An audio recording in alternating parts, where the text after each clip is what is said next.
Assalamualaikum warahmatullahi wabarakatuh. Om Swastiastu, Namo Buddhaya, dan salam kebajikan.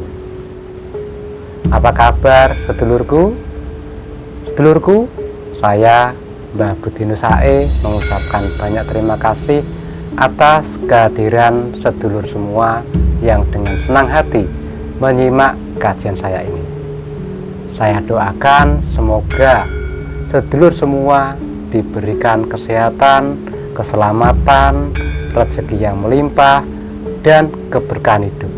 Semoga dulurku semua dijauhkan dari segala mara bahaya, petaka, dijauhkan dari bala, dan dihindarkan dari fitnah akhir zaman. Amin ya robbal alamin. Sedulurku, sebetulnya saya itu risih sekali dengan adanya perselisihan antara si pesulap merah yang terus membabi buta, merendahkan, menghina, dan melecehkan profesi seseorang dengan menyebut semua dukun itu kalau tidak cabul ya penipu, dan menelaah dengan ucapan bahwa dukun-dukun yang berkedok agama itu pasti penipu. Seharusnya si pesulap merah itu tidak bicara seperti itu. Keliru kalau memukul rata bahwa semua dukun kalau tidak cabul dia penipu. Untuk lebih jelasnya, yuk terus simak penjabaran saya ini. Tetap simak terus sampai selesai. Tentunya di channel YouTube Pasukan Krama. Pasukan Krama bergerak secepat kilat. Pasukan Krama mengabdi hingga kiamat. Apa sih dukun itu? Dukun atau kahin atau apalah penyebutannya, itu hanyalah sebuah profesi seseorang. Dan dukun itu ada beberapa macam. Di antaranya ada dukun pijat, dukun sangkal putung, dukun bayi, dukun sembur suwuk, dan lain sebagainya. Apakah benar segala macam jamak dari kata dukun yang menjadi profesi seseorang tersebut dianggap cabul dan penipu? Monggo panjenengan cerna baik-baik. Lalu dia juga menyebut dukun berkedok agama. Ini malah bablasan lagi, mengkait-kaitkan agama dengan profesi pekerjaan seseorang.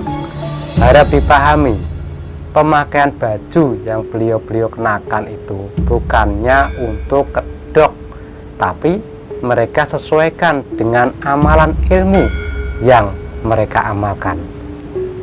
Semisal seorang spiritual dan supranatural yang beragama Hindu, Buddha, secara otomatis mereka berpakaian sesuai dengan keilmuan dan agama mereka.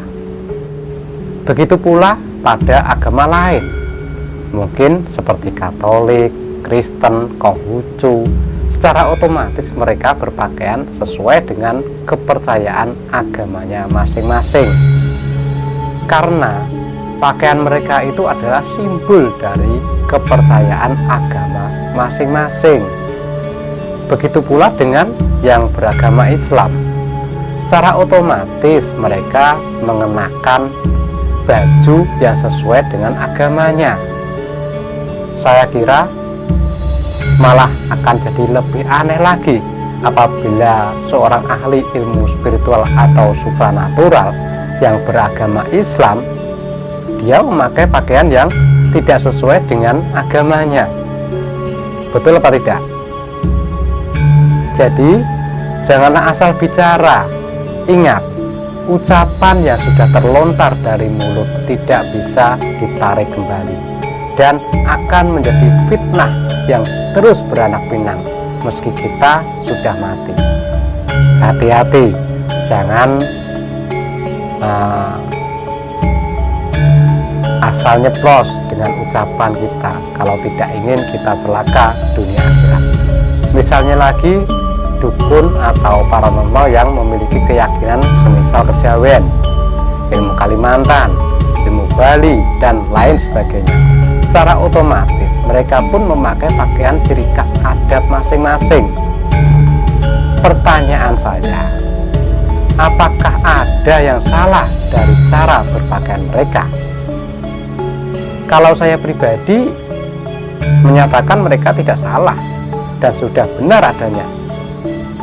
Terkait cabul atau tidak, menipu atau tidak, itu tidak ada kaitannya dengan pakaian mereka, tapi itu semua berkaitan dengan nafsu mereka yang belum mampu menahan nafsunya, nafsu duniawi. Jadi jangan kait-kaitkan agama dengan profesi seseorang, ya. Dan ini yang lebih penting, apakah pengobatan alternatif itu tipuan, trik sulap? Mohon dipahami ya dulurku semua, agar Anda tidak mudah terhasut oleh hal-hal yang seakan mencerdaskan, tapi kenyataannya sebenarnya malah menjerumuskan Anda, agar Anda tidak mempercayai adanya gaib dan menolak mentah-mentah ilmu Allah. Di dalam mempraktekkan ilmu spiritual hingga mencapai supranatural, itu ada tahapannya. Simak baik-baik. Tahap pertama, meyakinkan atau memberi sugesti pada target, agar si target yakin dengan segala ritual yang kita jalankan. Tahap kedua, membangkitkan semangat hidup dengan memberi sugesti bahwa apa yang dia alami tidak sendirian dan Allah pasti menolong dia. Tahap yang ketiga yaitu baru tahap inti, yaitu ritual pengobatan atau bisa juga pembekalan atau bisa juga pemagaran. Semua melalui 3 proses tersebut. Dan di sini yang menggunakan trik itu hanyalah luarnya, yaitu tahap pertama dan kedua, tidak masuk pada tahap inti.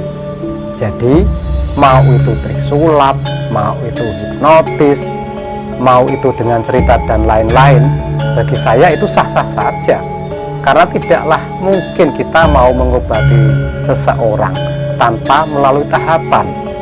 Harap sedulurku memahami semua ini. Begitu juga pada pembelajaran ilmu tenaga dalam, al-hikmah, kejawen, dan lain sebagainya. Kesemuanya butuh proses. Jadi jangan asal menuduh semua itu bohong atau nipu. Oleh sebab itulah dulur, janganlah Anda semua heran kalau yang dipraktekkan di sosial media itu kebanyakan trik, karena ilmu itu tidak untuk dipertontonkan seperti sulap, ya. Ibarat punya senjata atau pedang atau keris atau asimat, tidak akan mungkin diperlihatkan di ruang publik, karena segala hal yang bersifat rohani, batin, ya, spiritual maupun gaib sampai supranatural tidak untuk disombongkan dan dipertontonkan.